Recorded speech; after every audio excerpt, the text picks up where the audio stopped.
मैं प्रशांत सुंबे SP Narmada. सेलम्बा town में पिछले वीक में जो बनाव बना उसके बाद में एक जो विक्टिम है, साक्षी है वसीम शेख, उनको धमकी के फ़ोन आए और उनके ऊपर हमला हुआ। इसके कारण से हमने 2 अलग अलग गुना दाखिल किए थे। इस गुना के बाद में पुलिस ने जो तपास की उसमें से ऐसा बाहर आया है कि जो धमकी के फ़ोन आए थे वो वसीम जो खुद फरियादी है उन्हीं के एक रिलेटिव के थ्रू उन्होंने खुद ही करवाए थे। पुलिस ने उनको पकड़ा है और जो उनके ऊपर हमला हुआ था वो भी हमला उन्होंने खुद ही अपने तरीके से अपने ऊपर और अपने बच्चे के ऊपर किया था और खुद के हाथों से ही रेडियम कटर से खुद को घाव दिए थे और बच्ची को भी घाव दिए थे।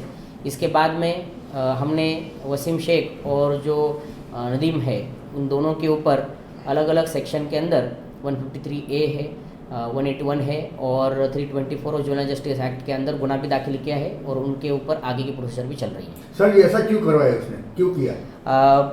इन्वेस्टिगेशन चल रहा है, लेकिन जितनी प्राइमरी इन्फॉर्मेशन हमें मिली है, जो ये इन्वेस्टिगेशन चल रहा था इसके अंदर खुद के तरफ ध्यान अट्रैक्ट करने के लिए और हमें लग रहा है कि समाज के अंदर जो अशांतता है उसको बढ़ाने के लिए ये सब कुछ उन्होंने किया था। सर, इस मामले में लड़की भी पीड़ित है, तो क्या उसका कुछ काउंसलिंग वगैरह किया?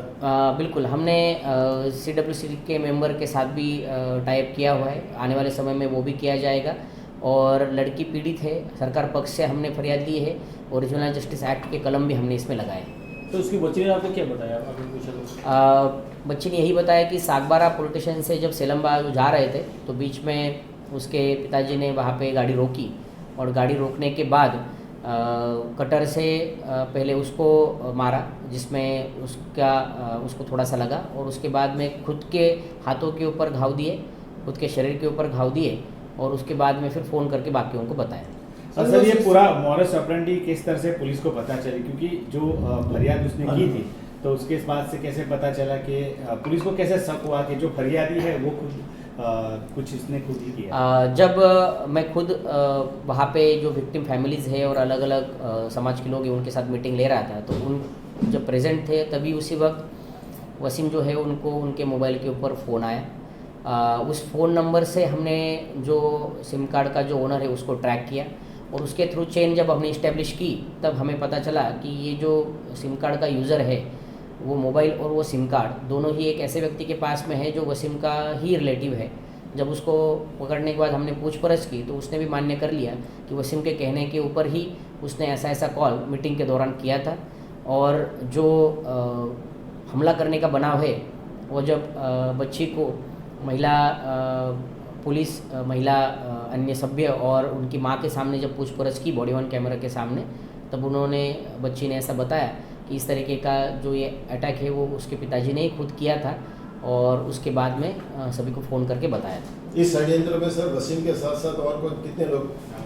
अभी हमें वसीम और नदीम इन दोनों के बारे में पता है, हम आगे का इन्वेस्टिगेशन कर रहे हैं। अगर इसमें कोई भी बाकी भी इन्वॉल्व है तो उनको इस गुना के अंदर एक्यूज तरीके से लिया जाए। सिम कार्ड कहाँ से खरीदा गया था? ये सिम कार्ड मुंबई से खरीदा गया था। जिसने खरीदा था उसने यूज़ करने के लिए एक दूसरे व्यक्ति को दिया था और दूसरे व्यक्ति ने नदीम को दिया था। सर, वो जैसे जो पना लगा तो उसमें आजू बाजू सीसी कैमरा में कुछ उसका आया हुआ है, ऐसा कुछ?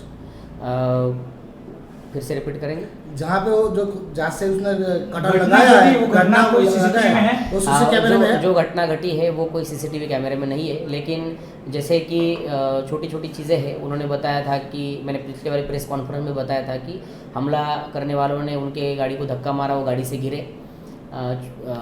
उनके जो बनाव के स्थल के उस समय पे पहने हुए कपड़े हैं उसमें कोई भी मिट्टी नहीं लगी हुई है, बच्ची के शरीर पे भी ऊपर भी कोई मिट्टी नहीं लगी हुई है। गाड़ी अगर चल रही है और नीचे वो गिरते हैं तो गिरने के बाद कोई खरोच भी उनको आई हुई नहीं है।